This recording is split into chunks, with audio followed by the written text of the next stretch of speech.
So we go and control it.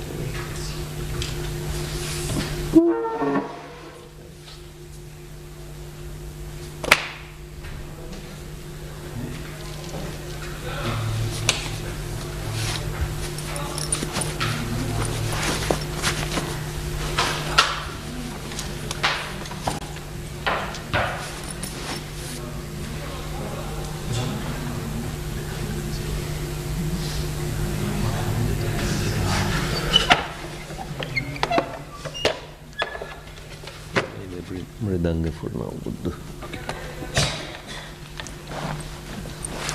And Bhagavad Gita.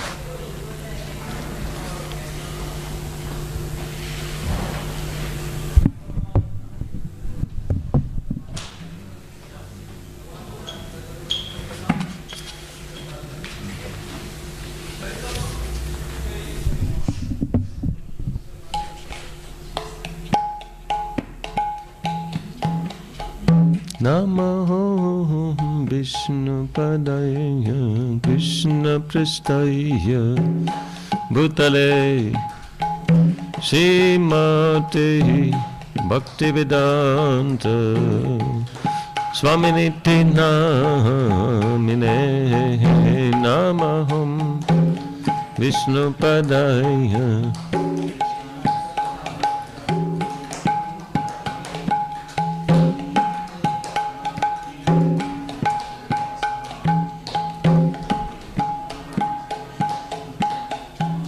Namaste Saraswati Deve Gauravani Pracharine Nirvishesha Sannavade Paschatad Shatarine Namaste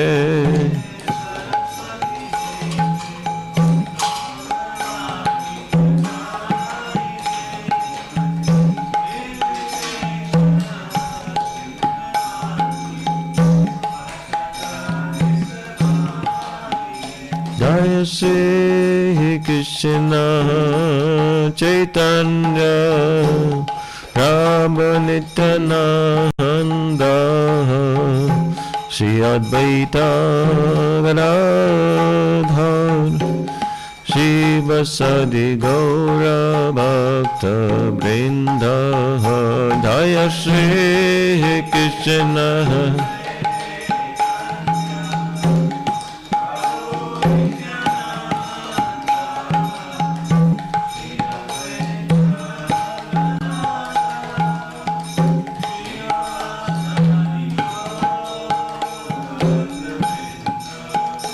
Hare Krishna, Hare Krishna, Krishna, Krishna, Hare Hare, Hare Rama, Hare Rama, Rama, Rama, Hare Hare, Hare Krishna.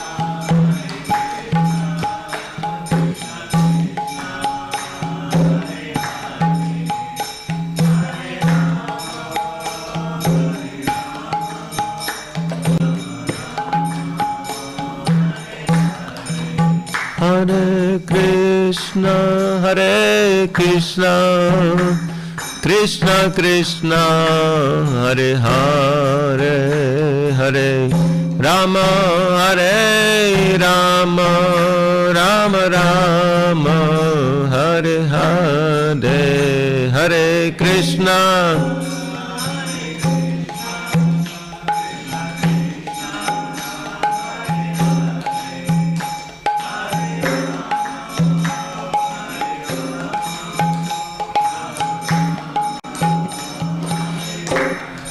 Hare Krishna, Hare Krishna, Krishna Krishna, Hare Hare, Hare Rama, Hare Rama, Rama Rama, Hare Hare, Hare Krishna, Hare Krishna,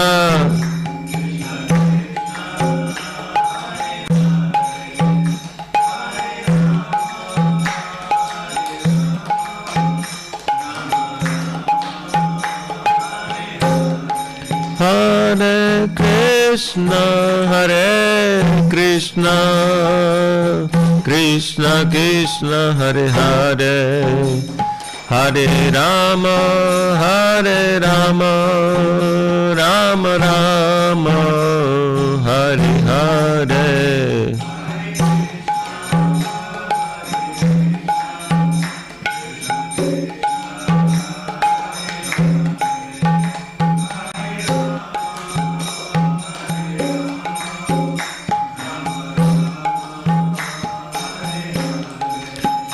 Jaya Radha Madhava Kunja Bihare Radha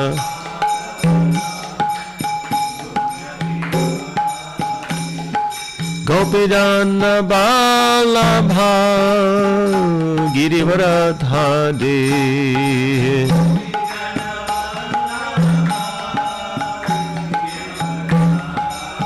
Yashoda Nandana Brajajana Ranjana Yashoda Nandana Yamuna Tira Manachare Yamuna Tira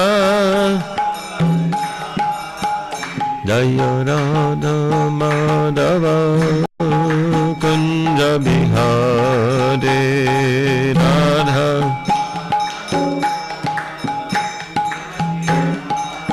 Jaya Radha Madhava Kunja Bihare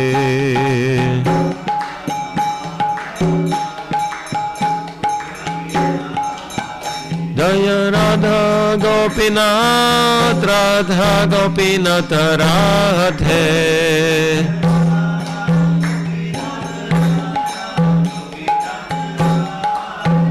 Jaya Prabhupada Jaya Prabhupada Prabhupada Prabhupada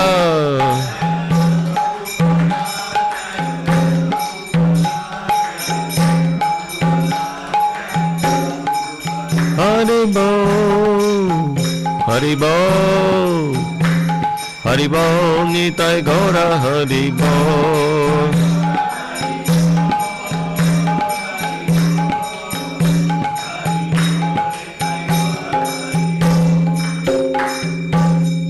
Nitai Gaur Premanande Shri Harinam Sankirtan Yagi ki jai Shalom Prabhupada ki jai Shri Shri Radha Gopinath ki jai Shri Shri Jagannath Badav Subhadra Mai Shri Shri Gaur Nitai ki jai Samaveta Bhakta Vrinda ki jai.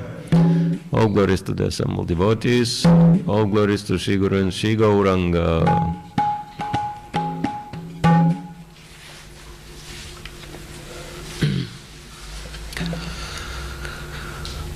Om Gyantimirandasya Gyanandana Shalakaya Chaksharanmilitam Yana Tasmai Shri Gurave Namaha Shri Chaitanya Manobishtam Stapitam Yana Bhutale Swayam Rupakadam Mayam Danati Svapadantikam Vanchakalpatarubhyascha Kripa Sindhu Bevacha Patitanam Pavanebhyo Vaishnavebhyo Namo Namaha Namo Vishnu Padaya Krishna Pristaya Bhutale Srimati Bhakti Vedanta Swami Nityanamine Namaste Saraswati Devi Gauravani Pracharine Nirvishesha Shunyavadi Paschitya Deshatarine Jai Shri Krishna Chaitanya Prabhu Nityananda Shri Advaita Gadadhara Shivasadi Gaur Bhakta Vrinda Hare Krishna Krishna Krishna Hare Hare Hare Rama, Rama Rama, Hare Hare.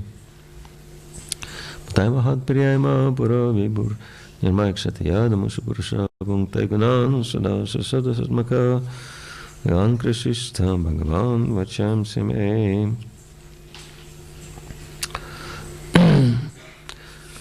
Hare Krishna. Welcome everybody.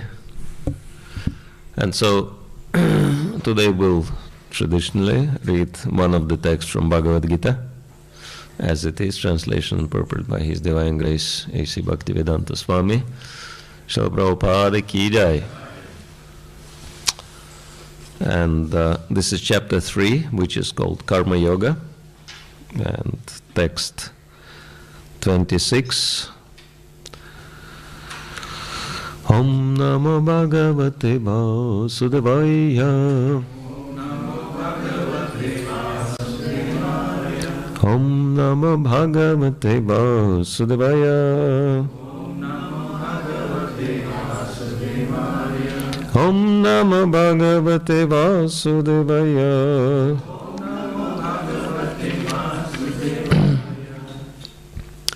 Na buddhi bhedam janayat agyanam karma sanginam jashayat sarva karmani vidvan yukta samacharan.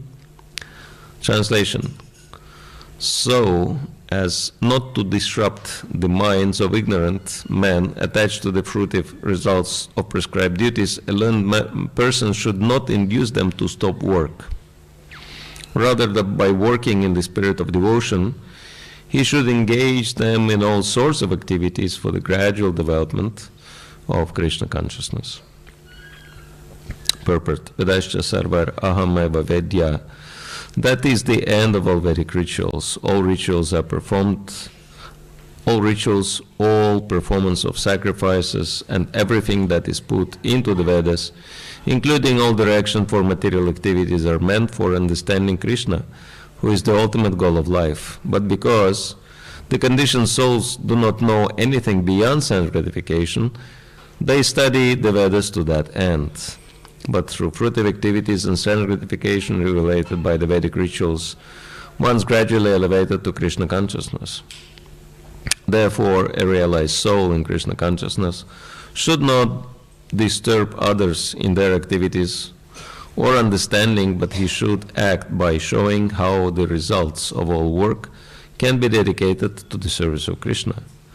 The learned Krishna conscious person may act in such a way that the ignorant person working for sense gratification may learn how to act and how to behave. Although the ignorant man is not to be disturbed in his activities, a slightly developed Krishna conscious person may directly be engaged in the service of the Lord without waiting for other Vedic formulas. For this fortunate man, there is no need to follow the Vedic rituals, because by direct Krishna consciousness one can have all the results one would otherwise derive from following one's prescribed duties. End of the purport. We'll read the text one more time. Na buddhi bedam janayat agyanam karma sangina joshayat sarva karmani vidvan yukta samacharan. So as not to disrupt the minds of ignorant men attached to the fruitive results of prescribed duties, a learned person should not induce them to stop work.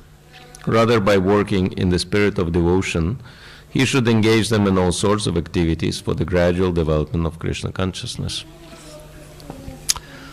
So this is really important verse, because there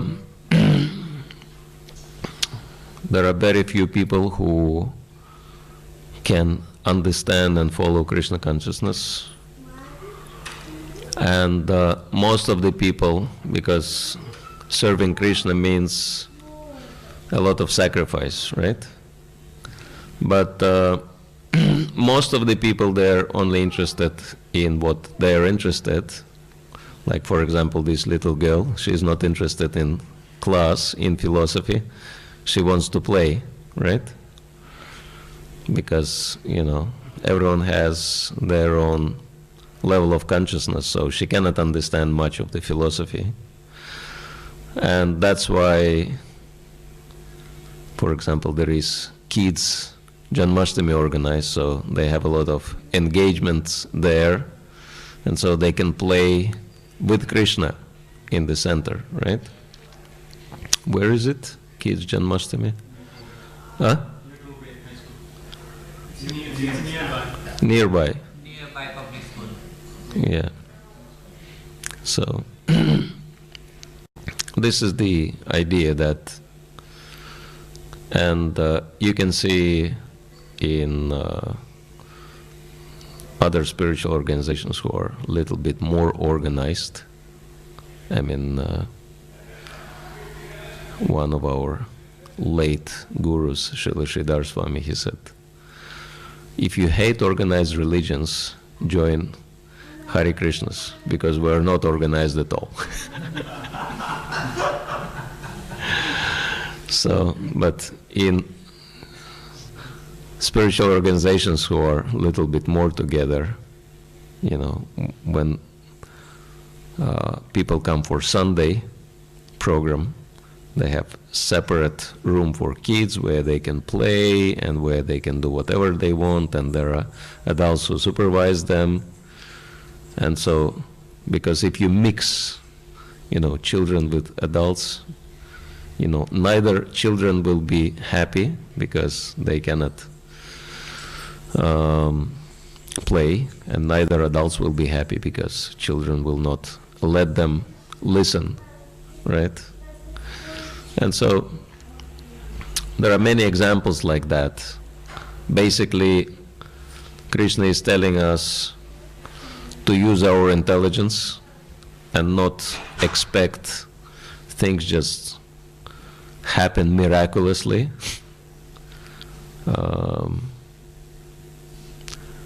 So Prabhupada was very clear that miracles are meant for ignorant people, right? But intelligent people, they know how things work. And so learned people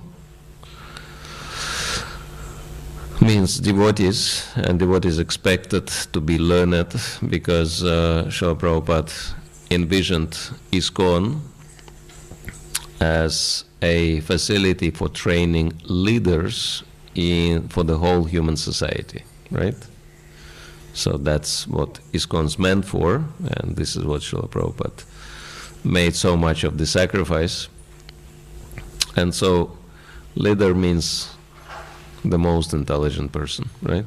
And so that's very important. And where the intelligence is coming from, Krishna is saying in Bhagavad Gita, chapter 10, verse 10. What does he say? Tesham satata yuktanam bhajatam pritipurvakam dadami buddhi yogam tam yanamam upayantite. Right? Those who are serving me with love, I give them intelligence by which they can come to me. And so, what does it mean serving Krishna with love? Any idea? It means doing what Krishna tells us to do, right? If you really love someone, you will do what they tell you to do. And so, Krishna says, use your intelligence, right?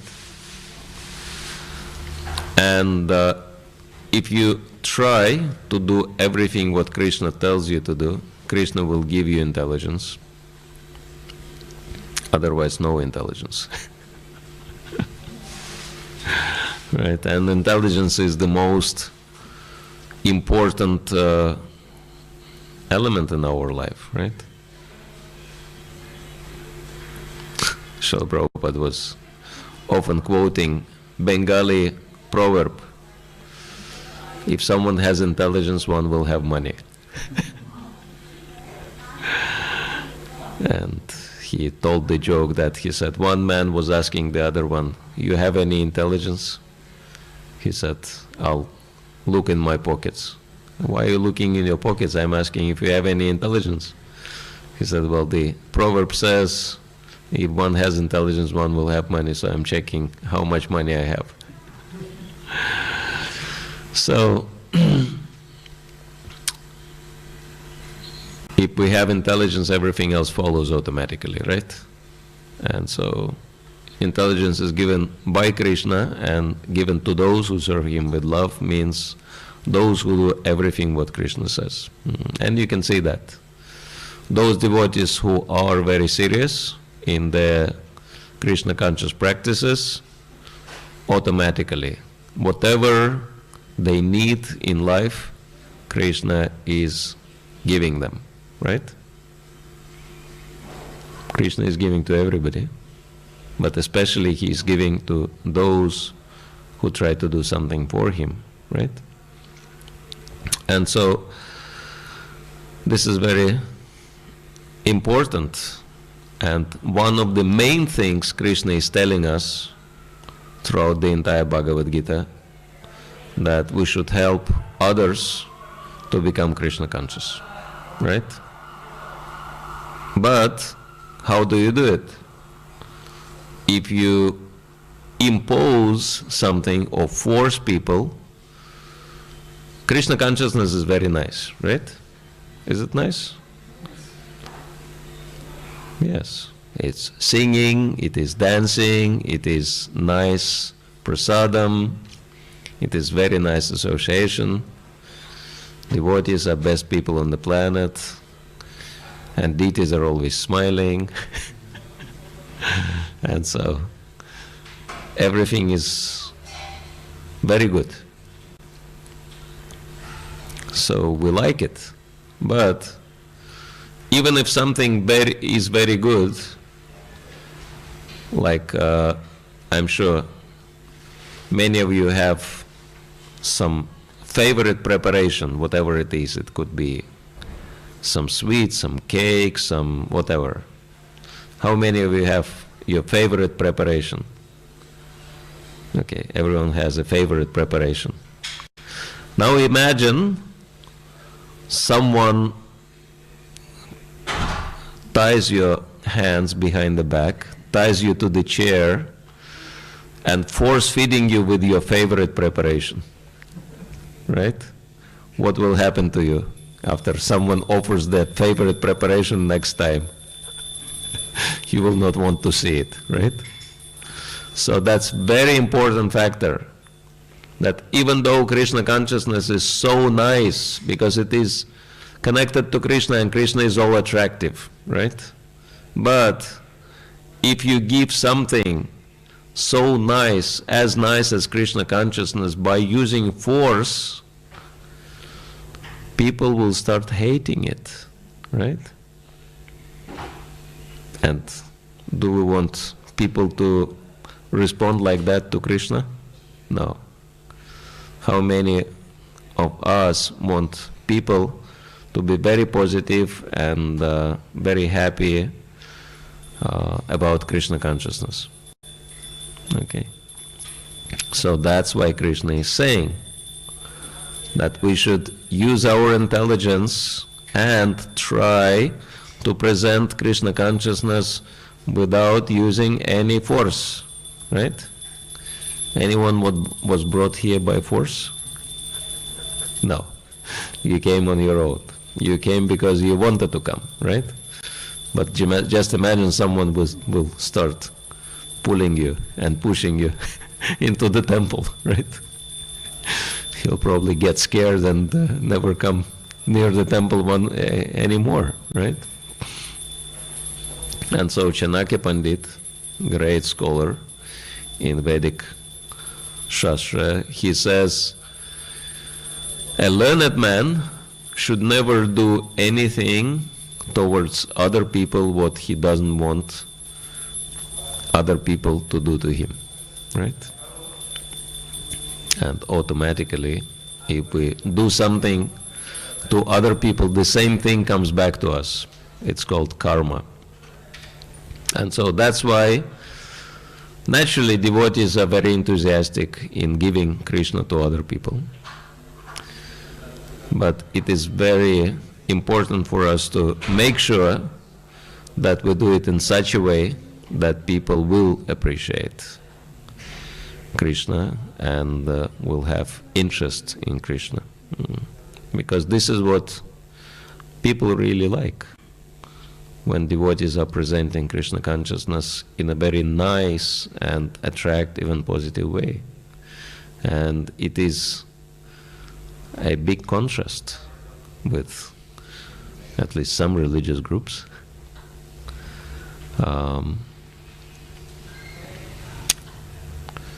Sometimes devotees in Northern California, go to some smaller towns to do Harinam.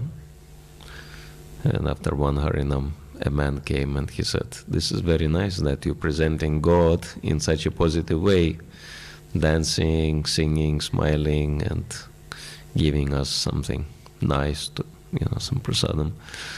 Because we're so tired of these religious fanatics who are like standing on the street corners and telling us that if you don't, do what we say, you will go to hell, and like so tired of people sending us to hell. At least you are very, like smiling, and very positive."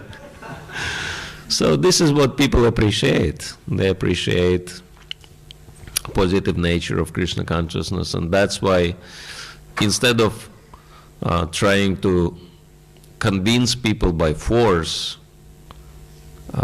we should present Krishna consciousness in such a way that people will like it.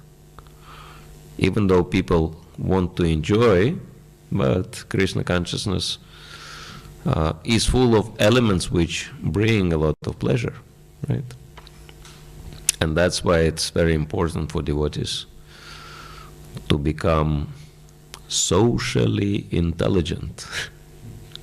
It's called social intelligence, right? You understand how to operate in the society in effective ways,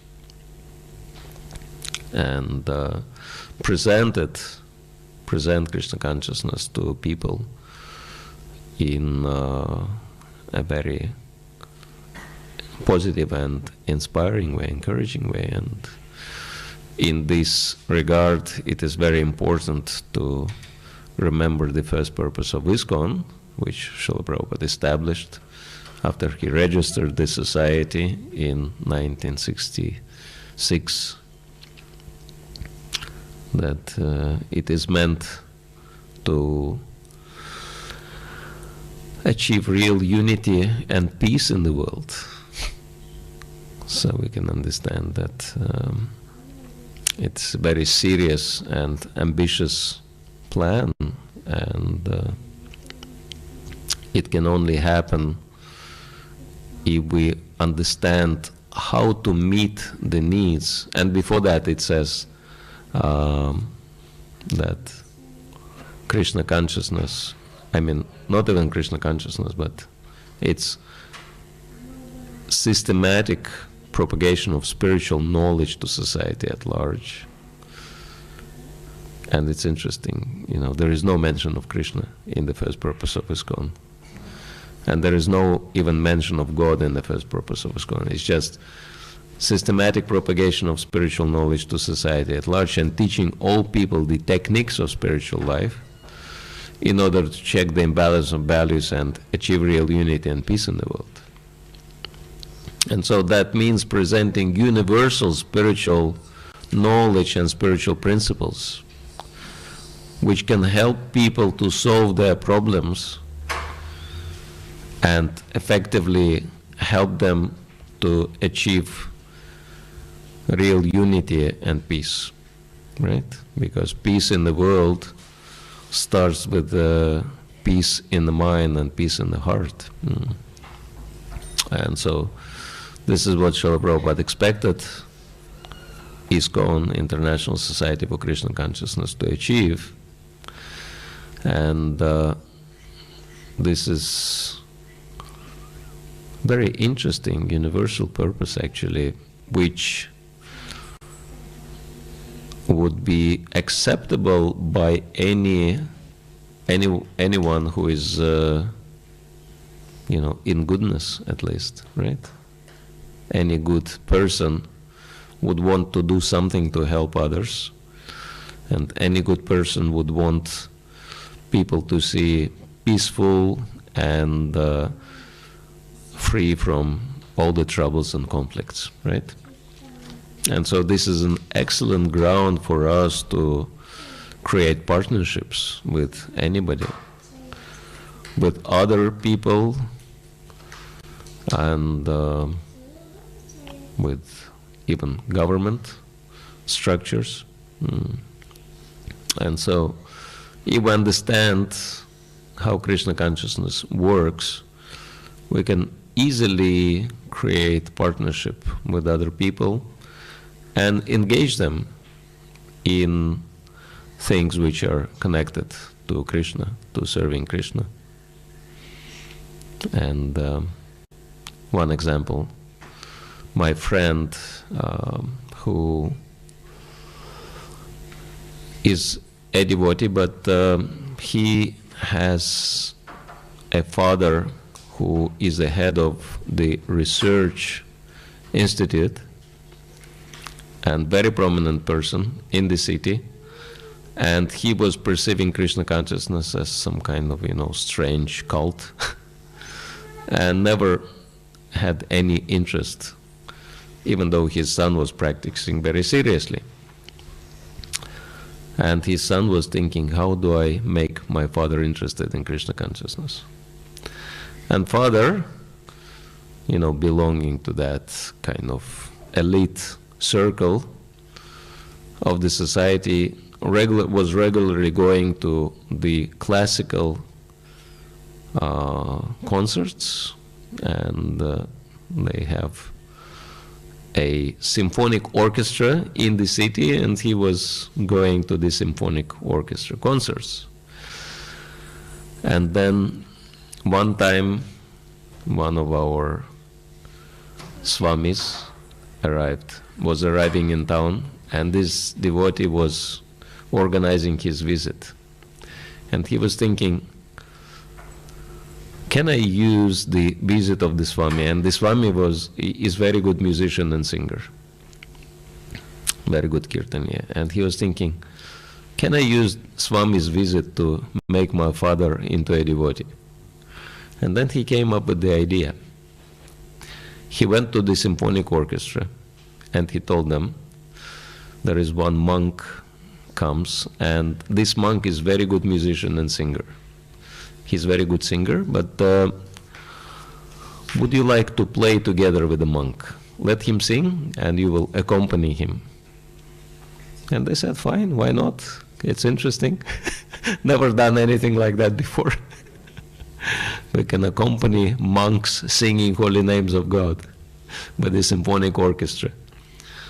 So they rehearsed a few times, and then they had a big symphonic concert. And so many prominent people of the city came to the concert. That was Bhakti Pringa Govinda Swami singing. And his father was in the first row. And after listening to the chanting of Hare Krishna in the accompanying, with the accompaniment of symphonic orchestra, the father became so inspired that he still keeps the picture of Govinda Maharaj on his table in his office. So he made a quantum leap in his spiritual life just because his son used the intelligence and connected his father's interest to Krishna. And so this is and there are many, many examples like that. And of course, Srila Prabhupada was showing so many examples how to connect Krishna to real life. I mean, we all understand, okay, that material world is illusory creation, but still for people it is real, right?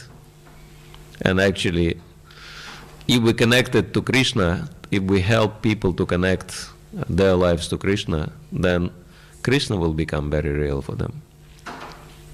And this is the way how to achieve freedom from all miseries, not only for ourselves but for other people, and real unity and peace in the world. And on the other hand, if we don't do that, if we let people continue with their miseries, whatever they have, they will share with us. So, and if their lives are miserable, they will make sure they will share their misery with us also. So we have this choice. We either share our joy with them, or let them share their misery with them. So which one do we choose? I think first one is much better. And so this is what this verse is encouraging us to do. And this is what many devotees want to do, and some of them taking quite serious responsibility in making that a reality, making Krishna consciousness accepted on a very wide scale, and create programs which are affiliated or which carry the principles of spiritual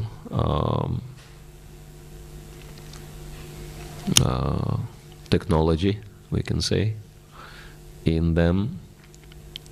And we have even a special training school to train devotees into independently thoughtful leaders who would establish partnership with the government programs and present spiritual solutions to the unlimited problems people face in the modern time. And government has unlimited funding, and so we want to give maximum number of devotees opportunity to earn their living without any problems by helping people around them to advance spiritually.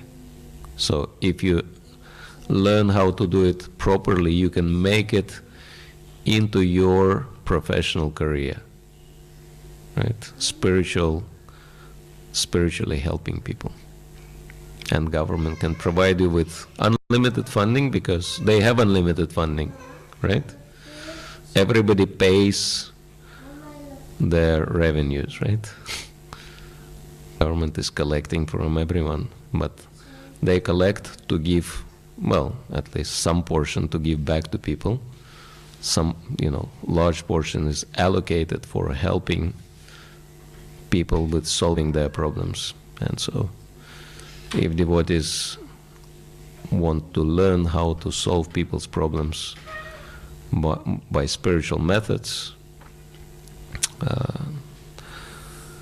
this is what our training school is dedicated to. So, because Srila Prabhupada wanted that to happen, because Srila Prabhupada wanted ISKCON to help solving problems of so many people on a very wide scale, we can understand that it will become a reality, and those devotees who are interested in helping in that regard, and it's like helping Srila Prabhupada and Krishna is equal to helping ourselves, we can understand. If you want to know a little bit more of the details, you can always come and see me. I can give you a web page and more information about it. All right, so we still have a few minutes left before the Arati, and if you have any questions, comments on anything we've said, or if you're coming for the first time, especially, we don't mind answering any questions at all. Let me see. I'll ask my question first. How many of you are here for the very first time? Please raise your hands. Anyone? Okay. Good. Welcome. Good to see you. So, any questions from those who came here for the first time especially? Or you know everything already? So, if you have any questions, don't be shy, you can ask. Sometimes there is a apprehension that, I may ask some question which may make speaker feel uncomfortable, but I'm pretty comfortable, don't worry. You can't make me uncomfortable. We're fine. We can answer any questions. All right. Anyone else has any questions? Yes, Brahma. If you are trying to help other people, to what extent you can explain that about Krishna consciousness when you say that we are disturbing others? Yes. Yeah, how can you explain about Krishna consciousness if they say we're disturbing others? Yes, as long as Krishna consciousness is viewed as religious proselytation, if you heard this word, proselytation means religion is trying to recruit people to become their followers, right? Catching people to make them into their members, right? And this is what people hate. Nobody wants to be, to be forced into something. And actually, this was not the idea. This was not Prabhupada's idea at all, because he wanted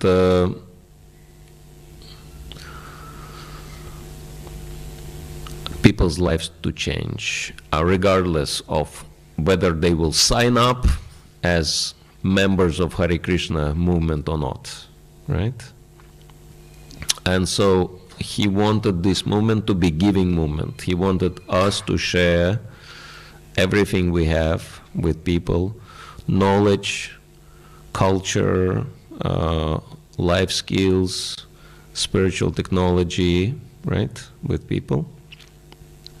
And the most important, he wanted everyone to work together towards the spiritual upliftment of the population, of the world's population, right? So that was his desire. And because he carried that spirit, and because he encouraged everyone else in the same spirit, that's why in his presence, in 70s, late 70s, late 60s, early 70s, it was, as the title of one book says, a Hare Krishna explosion, right? I mean, I don't know, yesterday, I think we showed the video clip with the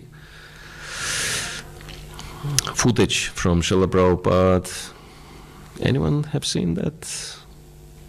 Anyway, you can look up on the internet, Ratha Yatra. I was flabbergasted. Ocean of people. Ocean, literally ocean of, you don't see that today. It was crazy what's going on, like it was real Hare Krishna explosion at the time.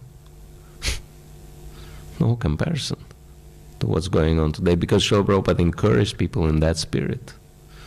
Forget about, all the bodily designations, religions, race, caste, creed, forget about it. We're all spirit souls. God is one and we're all one family, and so let's help everyone to advance spiritually. And everyone was so enthused. But when it comes to us and them, divisions, competition, and who is better, who is worse, like that, then people lose interest. They don't want to be part of it. And so this is very important that we carry Prabhupada's magnanimous spirit. And then people would be very interested.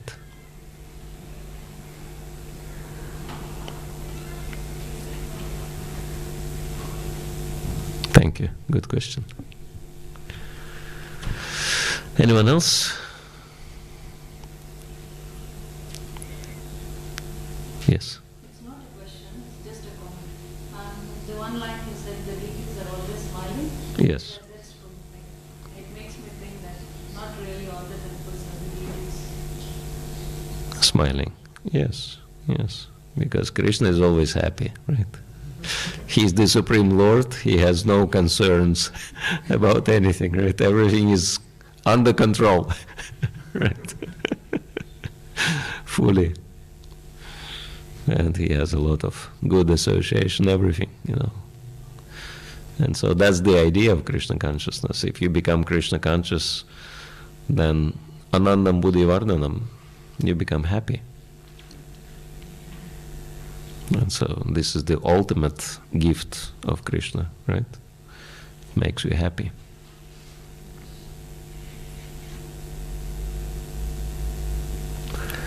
All right, yes. Sometimes people settle for less happiness, like smaller happinesses that one derives from the material world. Could you tell us a bit about the devotional happiness that one derives through the devotional practices? Yeah, how to become happy in Krishna consciousness. And it is very interesting. It reminds me a verse from Srimad Bhagavatam, 5th canto. And this is the teachings of one of the incarnations of Krishna, who came in the form of Rishabhadev. Rishabhadev was Shakti Avesha avatar, means it was human being, but fully empowered by God's energy, by the energy of the Supreme Lord. And so he was teaching his sons. He had 100 sons, and one of his sons became the ruler of the entire planet, Bharat. So that's why the planet Earth was called Bharat after him. And we know that India is still called Bharat after Maharaj Bharat, right? Because his capital was in India, and from there he ruled the whole planet. And so Maharaj Rishabhadev was teaching his sons, and he was saying, Nayam deha deha bhajam nariloke kastan kaman arhate vidbhujamye tapodivyam putrakayana sattvam shutyati asmat brahma shokyam tvanantam. So he was saying, my dear sons, human life is not meant to enjoy primitive types of sense gratification which are available even for animals, such as hogs and dogs. And he said, Tapodivyam putrakayana sattvam, that human life is meant for performing austerities for divine purposes, tapodivyam. And then he says the result of that, tapodivyam, divine austerity, will be shudyadi asmat brahma sokyam tvanantam. One will become purified, shudyad, and will achieve brahma sokyam, spiritual happiness. And what is the special feature or characteristic of spiritual happiness? Anantam. It becomes eternal or unending. Anta means unending, right? And so we can understand its austerity for the sake of pleasing Krishna. It's very interesting. The more people want to become happy, the more people striving for happiness, the more miserable they become, right? There is one very interesting movie from old times, from previous century, and it's Indian movie. Yeah, I think it's called This Is Life. I don't know if anyone watched that movie. It's depicting one man who was working as a hotel clerk or something, you know. He was like doing something low pay job in a hotel, and he had a wife who was devoted to Krishna and was worshipping Krishna. And this man, he always wanted to be very wealthy and very successful in life. And one day he wanted to try and play lottery to win a lot of money. And he didn't have enough money to pay for the lottery, so he took money from DT, box, and bought lottery tickets, and then his wife scolded him. She said, "Why did you steal from Krishna?" And he said, "I'm not stealing from Krishna. You know, this is the money you took from me, and you put it in Krishna's box. So I'm just taking my money back. I'll pay you back." And she said, "You know, it's not from me. You're taking from Krishna. And if you take from Krishna, you know, you will have to deal with him." He said, "I don't believe in these things." He was basically agnostic, at least. He didn't care about anything religious, spiritual. And then at night, he wakes up and he's seeing Krishna in front of him. And he's thinking, "Oh, maybe this is dream." But Krishna says, "No, I'm not a dream." He said, "You know, why are you dressed like that? Why you have big garland, and why you have, you know, so many golden ornaments on you? Are you actor?" And he said, "No, I'm real Krishna." And he said, "Okay, prove that you are real Krishna." And Krishna said, "How do I prove?" He said, "Okay, disappear from this place and appear there." Krishna said, "Okay," disappeared and appeared. Okay. He said, "Wow, this is amazing. How did you do that?" "Can you know, go the other way, disappear there, appear here?" Krishna did that. He said, "Wow, this is amazing." But if you're real God, then why, you know, like, my wife is worshipping you for so long, and why we still have so many problems with money? And Krishna said, "Well, because your wife is not really interested in anything material. She's happy with her devotion." And he said, "Okay, but I'm not happy with that. I want to be successful. I want to have a lot of money, and because that will make me happy." And Krishna said, "Well, I doubt that money doesn't make one happy." And he said, "No, no, no. Just give me a chance. You know, if you're real God, make me wealthy. This is what I want." And Krishna said, "Okay, I'll make you wealthy if you want." And then, but you know, it will not make you happy. But he said, "No." And he says, "Krishna Maharaj, I will prove you that, you know, I'll become happy once I have, you know, some fortune in my life." And then, cut the long story short, the movie shows how he wins a lot of money, and then he buys a hotel, and then he buys another hotel, and he becomes like very wealthy and influential man. But then his own family and children, you know, when they were brought up in very austere conditions, they, you know, were not spoiled. But then, you know, once they become very rich, they become very spoiled, and they get in all kinds of nonsense and start doing criminal activities and this and that. And so his own children, his own family members, they create so many problems for him, and he becomes very sick and tired of this. You know, it's like artificial relationships, people interested in his money rather than him, etc., etc. So he's facing so many problems, and regularly Krishna is appearing to him, and he's saying, "So you have enough money, are you happy now?" And he says, "No, no, no, I'm not yet happy, but I'm working on it," etc. And then, you know, basically at the end of the movie, he's like completely sick, he's like almost bedridden, and he has so many, you know, like so many types of medicines in front of him, and it's Krishna appears to him. He says, "What are you doing?" "I'm taking my medicine." "So what is this medicine? What is the name of the medicine? You know, can you read it out to me?"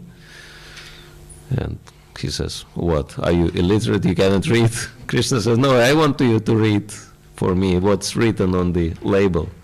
And then he says, "This is tetramycin," and something else sin. And then Krishna says, "Can you say it slowly?"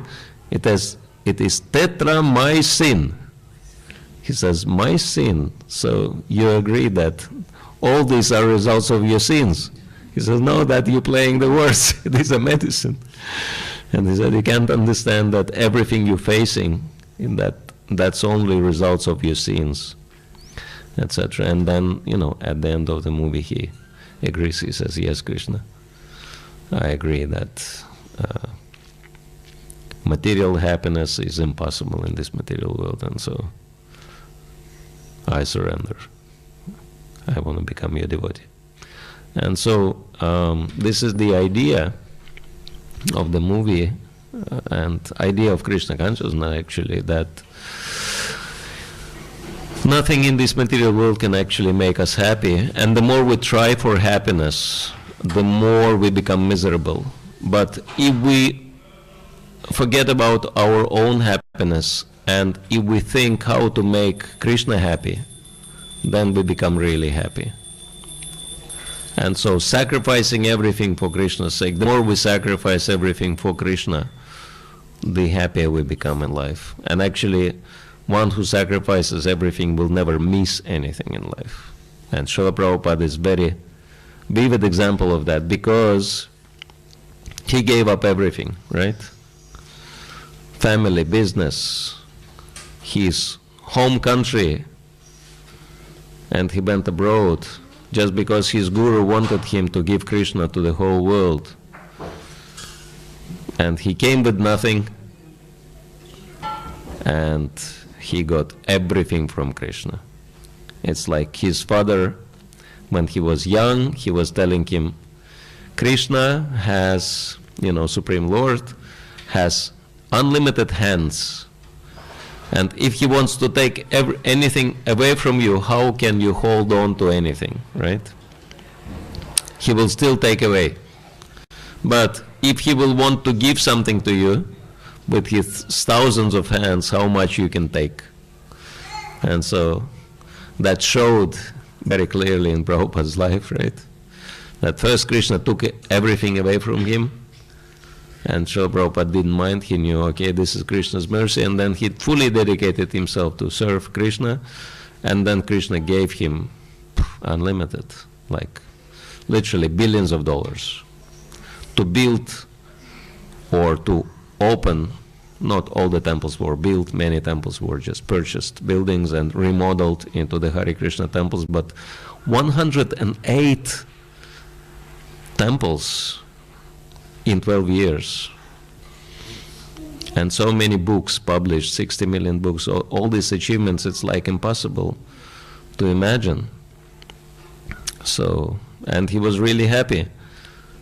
And he had everything to serve Krishna, but for himself, simple sannyasi, right? He had nothing. So this is real happy life in Krishna consciousness, when we do not want anything for ourselves, but everything for Krishna and for benefiting other people, or not only people, but all other living entities. So this is real happy life. All right, thank you. Okay, 2 more minutes. If anyone has any question, you have last chance.